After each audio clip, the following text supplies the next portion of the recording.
Ja, og nu vil jeg spørge en rigtig leverpostejselsker. Ja, det er dig. Ja, hvad for noget? Jamen, jeg spurgte dig om, hvordan leverpostej smager. Ja, det ved jeg faktisk ikke. Jeg har ikke smagt det endnu. Jamen, jeg spurgte dig om, hvordan leverpostej smager. Hvad for en leverpostej?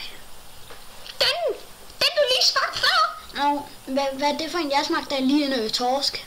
Det var rigtig lækker. Hvad for noget sagde du? Ej, jeg gider ikke det her mere. Se den helt nye, lækre leverpostej. Der er 30% fedt på, og 3 af dem. Godt.